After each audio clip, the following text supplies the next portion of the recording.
Si ustedes recuerdan el proceso para una máquina térmica, el refrigerador era exactamente el proceso inverso. Sí, el proceso inverso de una máquina térmica. Por lo tanto, también podemos tener un refrigerador reversible que se le conoce como refrigerador de Carnot. En este caso, ¿cuáles serían los procesos que implicarían un ciclo de refrigeración reversible o refrigerador de Carnot?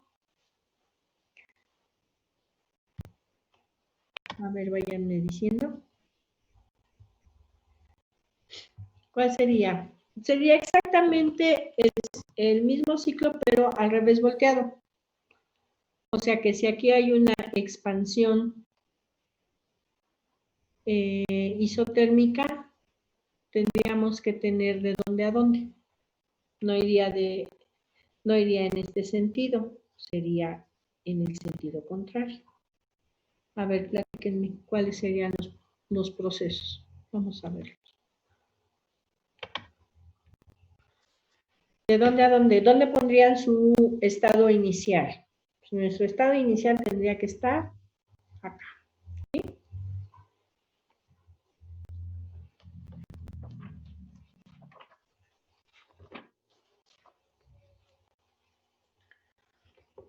Si mi estado inicial parte del mismo punto, ¿en dónde estaría mi estado 2? ¿En dónde estaba el estado 4? Así es. ¿Sí? Entonces, aquí tengo el estado 1 y paso al estado 2. ¿Mediante qué proceso? Ah, perdón. Antes de que continuemos con el ciclo inverso de Carnot o refrigerador de Carnot.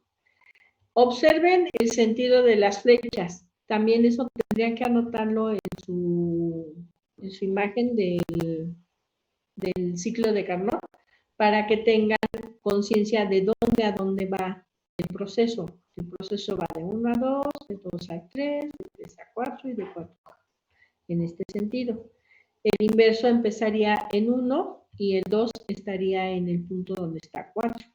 ¿Ya copiaron el sentido de las flechas para este? ¿Chicos? Sí, profesora. Muy gracias. Entonces, en este caso iríamos de 1 a 2. ¿Y mediante qué proceso llegaríamos al estado 2? Expansión adiabática. Una expansión adiabática. ¿Ok?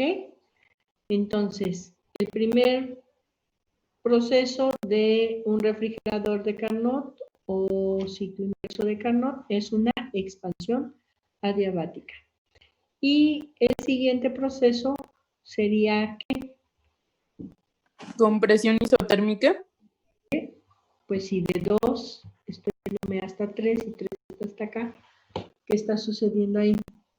Más bien una expansión isotérmica, ¿no? Expansión isotérmica a la temperatura TL. Pero ¿qué está pasando a partir de la fuente de baja temperatura? Está el calor de entrada, ¿no?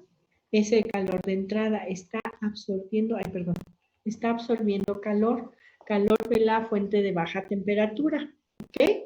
Entonces, de esta manera, la temperatura se mantiene constante durante la expansión hasta llegar a 3, ¿ok?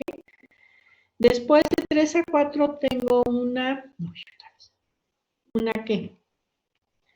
Compresión. ¿Qué sería aquí? Una compresión ¿qué? Adiabática. Adiabática, así es. Y la temperatura aumenta de TL a TH. ¿Ok? Y el último proceso, ¿cuál sería? Compresión isotérmica. La compresión isotérmica con una eliminación de calor hacia la fuente de alta temperatura, QH. ¿Sí? Y de esta manera tendríamos un refrigerador de Carnot.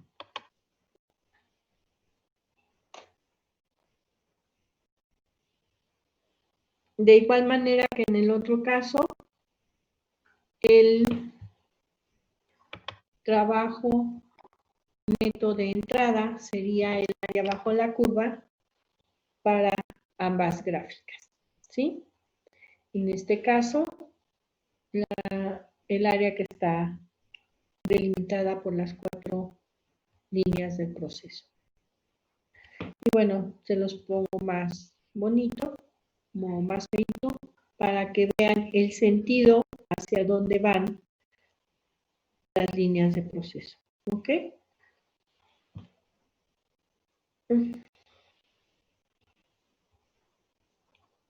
¿Ya lo copiaron? ¿Ya lo tienen?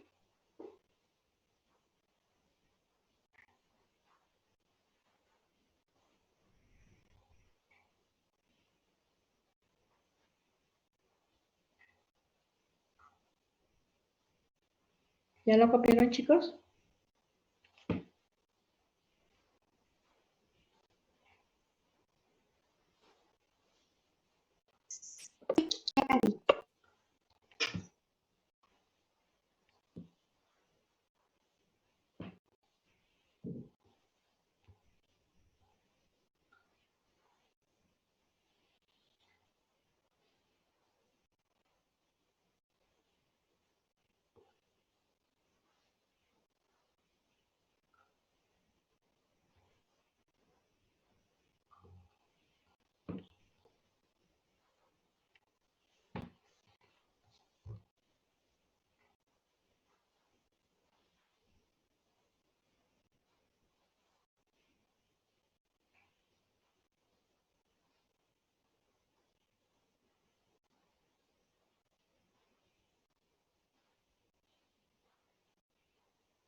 ¿Ya lo tienen, muchachos?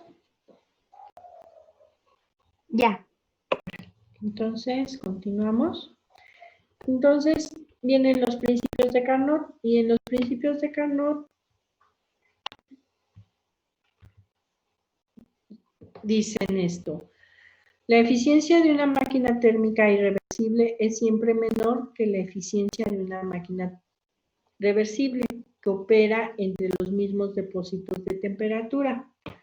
Y las eficiencias de las máquinas térmicas reversibles que operan entre los mismos depósitos de temperatura es la misma.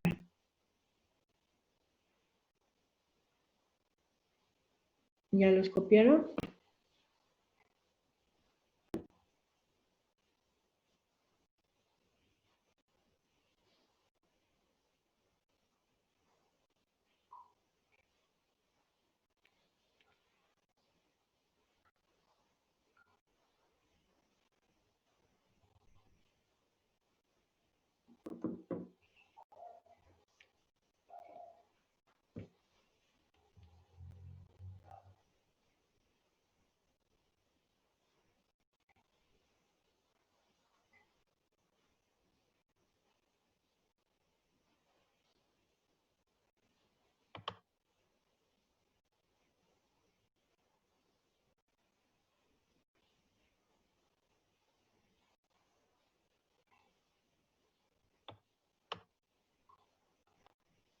¿Ya lo tienen, chicos?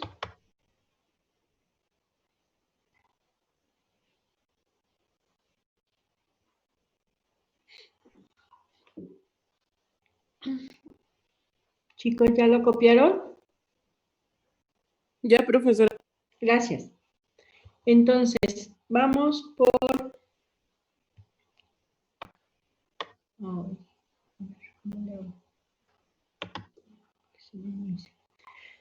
Entonces, los principios de Carnot dicen que si yo tengo el depósito de alta temperatura ATH y el depósito de baja temperatura ATLI, entre estos dos depósitos de temperatura están trabajando 3 máquinas térmicas, una máquina térmica MT1 irreversible, una máquina térmica MT2 MT2 reversible y una tercera MT3 reversible, ¿sí?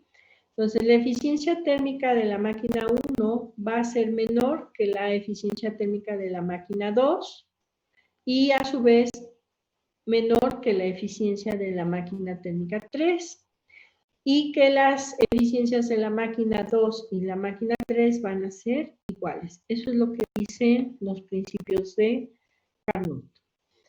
Dado que la eficiencia térmica es una función del calor y por consecuencia también de la temperatura, y dado que si tenemos un proceso reversible, la cantidad de masa no se va a ver afectada y por consiguiente tampoco la capacidad calorífica, podemos decir que, bueno, son funciones de la temperatura. Y entonces, sabemos nosotros que la eficiencia térmica reversible va a ser igual al calor de la fuente de alta temperatura entre el calor de la fuente de baja temperatura y lo podemos equiparar directamente a las temperaturas. La temperatura de alta temperatura, de la fuente de alta temperatura, entre la de baja temperatura.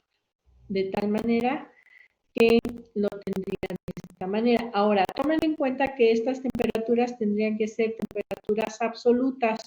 Tomen nota de eso. Estas temperaturas son temperaturas en escala de Kelvin o Rankine, exclusivamente. Entonces, dada esta ecuación, de esta manera se puede calcular la eficiencia máxima que pueda tener una máquina térmica que trabaja entre dos fuentes de temperatura dadas.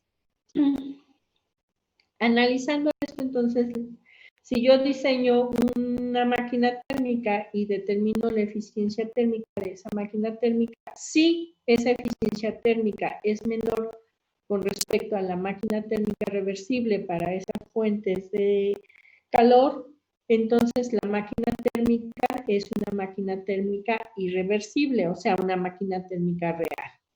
¿Sí? Si por alguna situación la eficiencia de mi diseño de máquina térmica es mayor que la de la reversible, esa máquina no puede existir, es una máquina térmica imposible. Si es igual a la eficiencia de la máquina térmica reversible, pues tengo eso, una máquina térmica reversible. Y bueno, también pues no podría echarla a andar o con la irreversible. ¿Sale? ¿Dudas de esto, chicos? ¿Dudas? No, profesora. Bueno, solo dijo que todas las temperaturas que vamos a manejar son absolutas y van a ir en escala Kelvin y... ¿cuál era la O otra? Rankine. Rankine. Rankine. El sistema inglés es Rankine. Vale, gracias. Ok. Entonces, ¿ya puedo cambiar de diapositiva? Perdón, no escuché. Sí. ¿Sí? Gracias. Ok. Si yo hablo de un refrigerador o una bomba de calor de Carnot, sería obviamente un refrigerador reversible o bomba de calor reversible.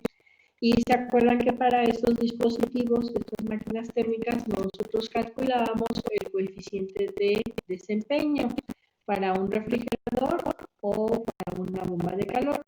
Y bueno, al igual que para la eficiencia térmica de las máquinas térmicas, en este caso sustituimos el calor por las temperaturas, de tal manera que tengo estas ecuaciones que les estoy mostrando para el refrigerador del lado izquierdo y para la bomba de calor del lado derecho. Simplemente en lugar de poner los calores, estoy poniendo las temperaturas. Y recuerden que son temperaturas absolutas.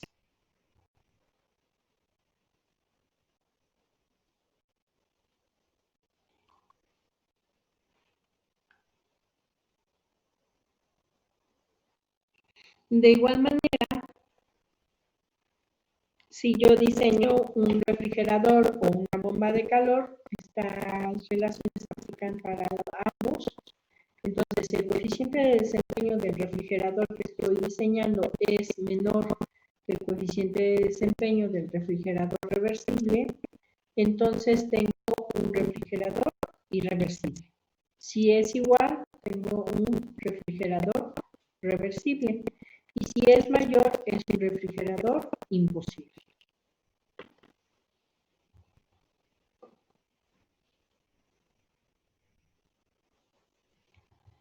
¿Ya lo tienen, chicos?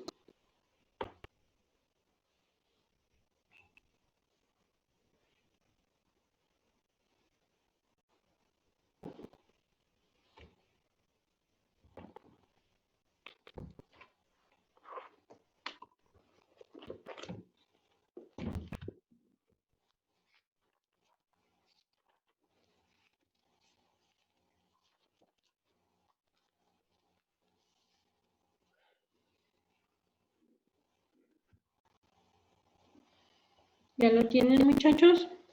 ¿Ya lo copiaron? Sí. Ya. Vale. Entonces les dicto un problema. Ya.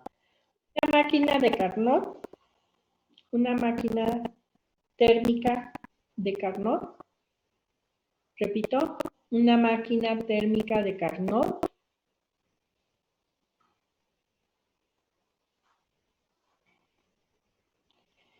recibe 500 kilojoules de calor, recibe 500 kilojoules de calor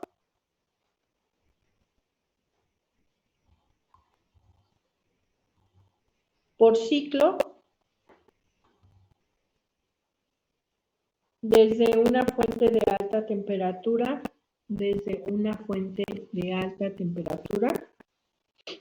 a 652 grados centígrados.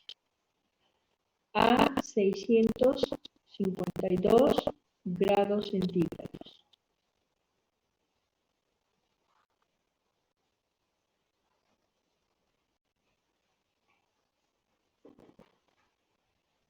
Y rechaza calor hacia un sumidero de baja temperatura y rechaza calor hacia un sumidero de baja temperatura a 30 grados centígrados.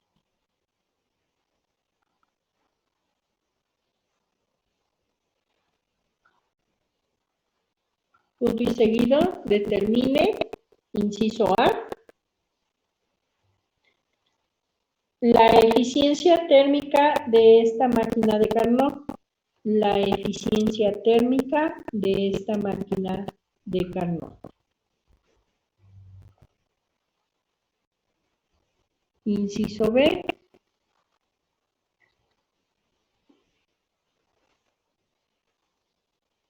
La cantidad de calor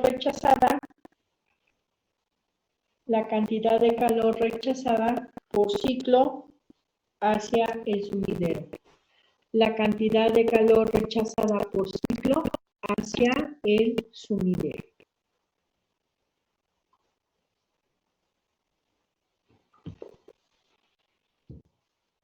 ¿Listo? Les doy 5 minutos. Los primeros 5 tienen punto extra.